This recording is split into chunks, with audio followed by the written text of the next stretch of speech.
ኑዛዜ እንታይ ማለት እዩ? ገሊኦም ከም ምቁዘማ ይርእይዎ፣ ገሊኦም ድማ ከም ስነ ስርዓት ሕጊ።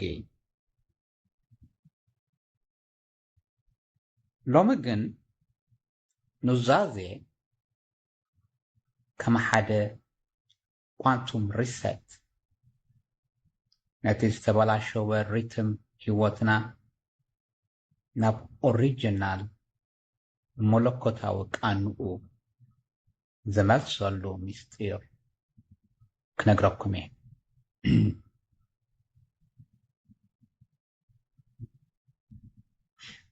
ቀዳማይ ክፋል እቲ ጸልማትን ብርሃንን ዘ ፍሪኩዌንሲ ኩላትና ደቂ ሰብ ኢና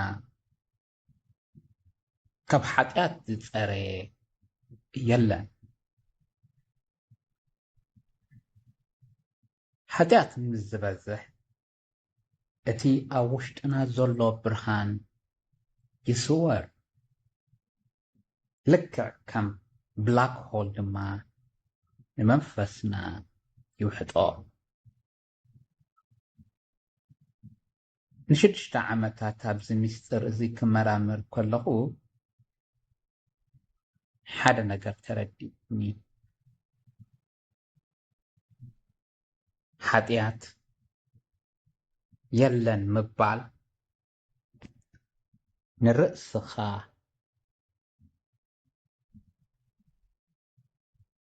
ምትላል እዩ። ንርእስኻ ምትላል ድማ ካብቲ ዝለዓለ ጸጋን ሃብትን የርሕቐካ።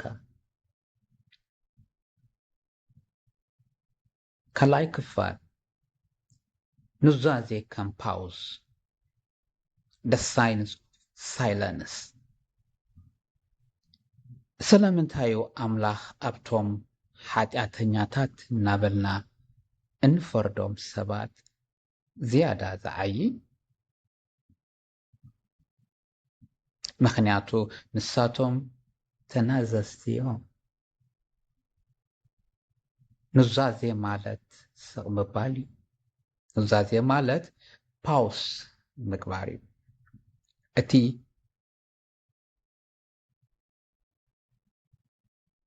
ዝስራሕ ኩሉ 6 ዓመት ዘምሃረኒ ሓቂ እዚ እዩ። ስቕ ክትብል ከለኻ ዩኒቨርስ ትዛረብ፣ ልብኻ ምስቲ ማይንድ ኦፍ ክራይስት ክቃነ ይጅምር። ሳልሳይ ክፋል እቲ ሓድሽ መንነት ዘ ኢጎ ሼዲንግ። ኢጎ ክትስውእ ከለኻ ቃንዛ ኣለዎ። እቲ ኣነ ጅግና እየ፣ ኣነ ካብ ኩሉ ይበልፅ እየ እትብለሉ ናይ ሓሶት መንነት ክፈርስ ከሎ ይሕምን እዩ። ግናኸ ደም ክርስቶስ ካብ ደገ ንውሽጢ እናፀረየ ጸጋ ድማ ካብ ውሽጢ ንደገ እናተፈልፈለ ሓድሽ መንፈሳዊ መንነት ይፈጥረልካ። እዚዩ እቲ ቀሊል ላርዑት መደምደምታ the call to action።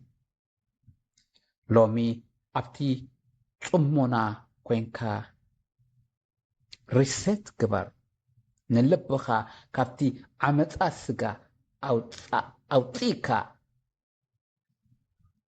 ኣብቲ ሃርት ቻክራ አንከር ግበሮ። ብርሃን ክሓልፈካ ፍቐድ። ኣነ ኣሮን እየ።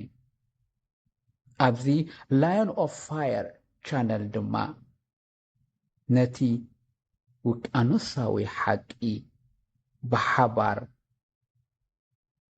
ክንሪኦ ኢና። ተባረኹ ባይ